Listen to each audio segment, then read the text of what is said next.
स्वस्त श्री स्वामी समर्थ। तर आज हे बघा मी मस्तपैकी पेढे बनवलेले आहेत। याच्यात ना काहीच टाकलेलं नाही, मी फक्त दुधापासून बनवलेले पेढे आहेत। याच्या कस्टर्ड पावडर वगैरे काहीच नाही आहे, नुसते दूध आणि मिल्क पावडरने बनवलेले हे पेढे आहेत आणि खूप छान आलेले आहेत, खूप सुंदर आलेले आहेत।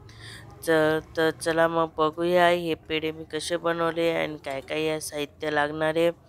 याला काही जास्त साहित्य लागणार नाही आहे, आपल्याच घरच्या वस्तूंनी आपण बनवू शकतो। मिल्क पावडर तर आपल्या घरात असतंच। तर इथं मी जवळजवळ अर्धा लिटर दूध आहे जे मी उकळायला ठेवलेलं आहे आणि दुधामध्ये मी थोडंसं तूप टाकलेलं आहे, गाईचं तूप आहे जे तुम्हाला पिवळं पिवळं दिसत असेल।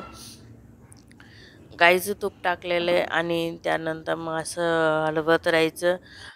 तूप टाकणं ऑप्शनल आहे, तुम्हाला आवडेल तर टाका, नाही टाकलं तरीही चालणार आहे, काही टाकायलाच पाहिजे असं काहीच नाही। इथं माझे दुधाला चांगले उकळ फुटलेलं आहे, त्यानंतर मी इथं साखर टाकते। मी 1 कप साखर घेतलेली, तुम्ही कमी जास्त करू शकता तुमच्या आवडीनुसार। तुम्हाला जास्त गोड लागत असेल जास्तही टाकू शकता, कमी गोड पाहिजे तर कमीही करू शकता।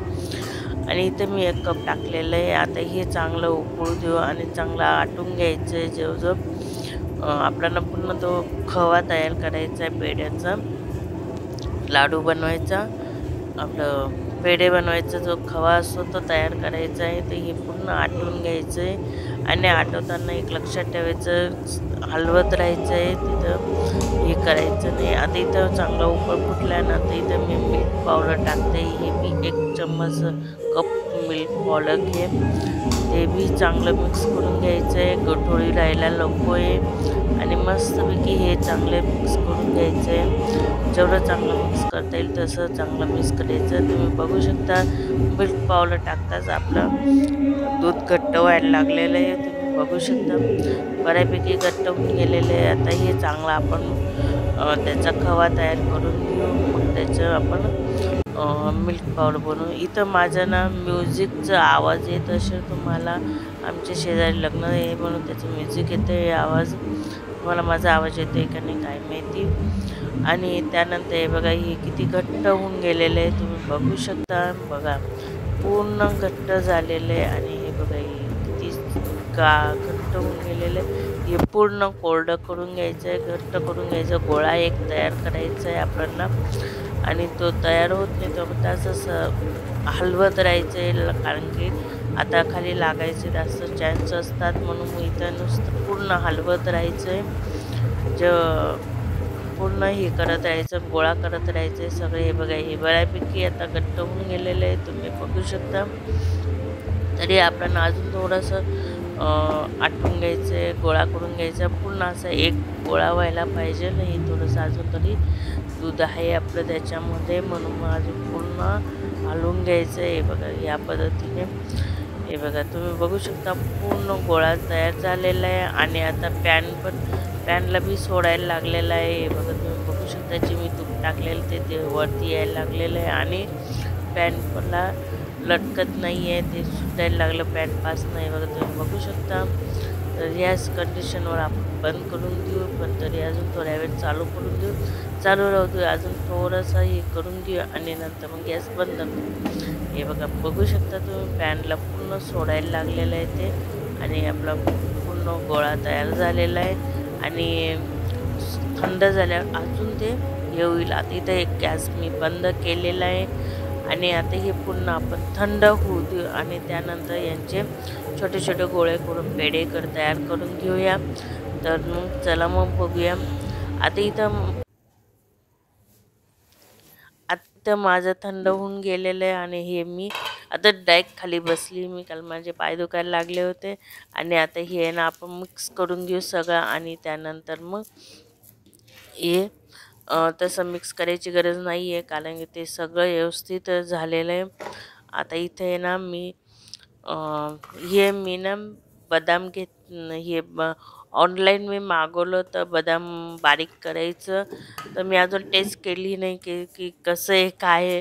तर चला मग आता तुमच्यासोबतच टेस्ट करूया की याचे बदाम चांगले बारीक होतात का. ड्रायफ्रूट याच्यात आपण हर प्रकारचे ड्रायफ्रूट काजू बदाम पिस्ता कुठलंही असं, आणि तिला हेच दिसतंय ना तिथं खाली मग हे गॅप आहे तिथं टाकायचं आहे आणि फक्त असं गोल गोल फिरवायचं आहे. हे बघा मी तुम्हाला दाखवते. हे बघा मस्तपैकी खूप छान झालं बारीक, म्हणजे हे बघा तुम्ही बघू शकता खूप छान बारीक झाले. जे आपण लांब लांब लाईन पाहिजे असे मस्तपैकी झाले. आणि जास्त मेहनत बी करायची गरज नाही. मिक्सरमध्ये आपण काढतो ते खूप बारीक होऊन जातं ते, आणि आपण थोडंसं जाडसर बी लागतं. तर हे मी डेकोरेशनसाठी थोडंसं किस करून घेते आणि मस्तपैकी झालं ते खूप छान झालं. आता इथं माझं ते करून घेतलं. आता इथं मी हे पेढे बनवून घेते. आता हे मस्तपैकी पेढे बनवून घ्यायचे. फक्त काही नाही, गोल गोल बनवायचं आणि थोडंसं प्रेस करायचं. थोडंसं तर गोड व्हायला थोडासा त्रास होईल, पण म्हणजे एकदम नाही आहे, पण मग खूप छान आहे. बघा किती छान झालं आहे. हे बघा ह्या पद्धतीने मी आता ते तयार करून घेईल आणि नंतर मग तुम्हाला दाखवते.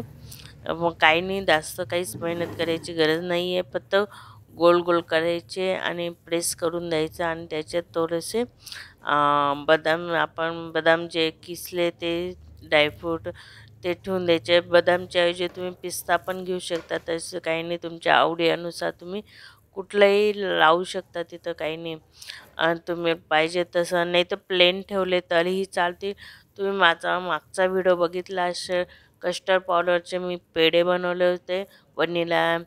तर ते ते मी असे सिंपल ठेवले होते. त्याच्यात मी काही डेकोरेशन वगैरे काहीच केलं नव्हतं. तुम्ही बघू शकता, तेही तुम्ही बघून घ्या. तर असं प्लेनही ठेवू शकता आपण, तसं काही नाही, डेकोरेशन करायलाच पाहिजे. आपल्या अनुसार आपल्या आवडीनुसार तुम्ही डेकोरेशन करू शकता आणि नाही केलं तरीही चालणार आहे, काही हरकत नाही आहे. पण फक्त आपल्याला डोळ्याला चांगलं दिसतं म्हणून आपण ते डेकोरेशन करतो. ओके, तर इथं माझे मी पेढे तयार करून घेते आणि मग तुम्हाला बाकीचे दाखवते. ओके, हे बघा पेक्षा सोपं आहे, काही खूप कठीण आहे असं काही नाही. आणि गोळे बी सहज होऊन जात आहे, काही मेहनत करायची गरज येत नाही आहे. एकदम मस्तपैकी पेढे होत आहे आणि एकदम छान झाले पेढे आणि माझे खूप टेस्ट बी आली आहे. खूप सगळ्यांना आवडले पण. हे बघितलं मी आता हे जे ड्रायफ्रूट जे बदाम आपण किसून घेतले ते आपण इथं लावून देऊ आणि मस्तपैकी इथं डेकोरेशन करून घेऊया. हे बघा तुम्ही बघू शकता किती छान झालेत, खूप छान झाले आणि खूप सुंदर बी दिसत होते. हे बघा खूप छान झालेले होते, खूप सुंदर दिसत होते. हे बघा या पद्धतीने आपण डेकोरेशन करून घेऊ आणि नंतर मग हे फ्रीजमध्ये 15-20 मिनटासाठी ठेवायचं सेट व्हायला, म्हणजे जे आपण बदाम वगैरे लावलेले ते त्यांना लागून जातील आणि सेट होऊन जातील.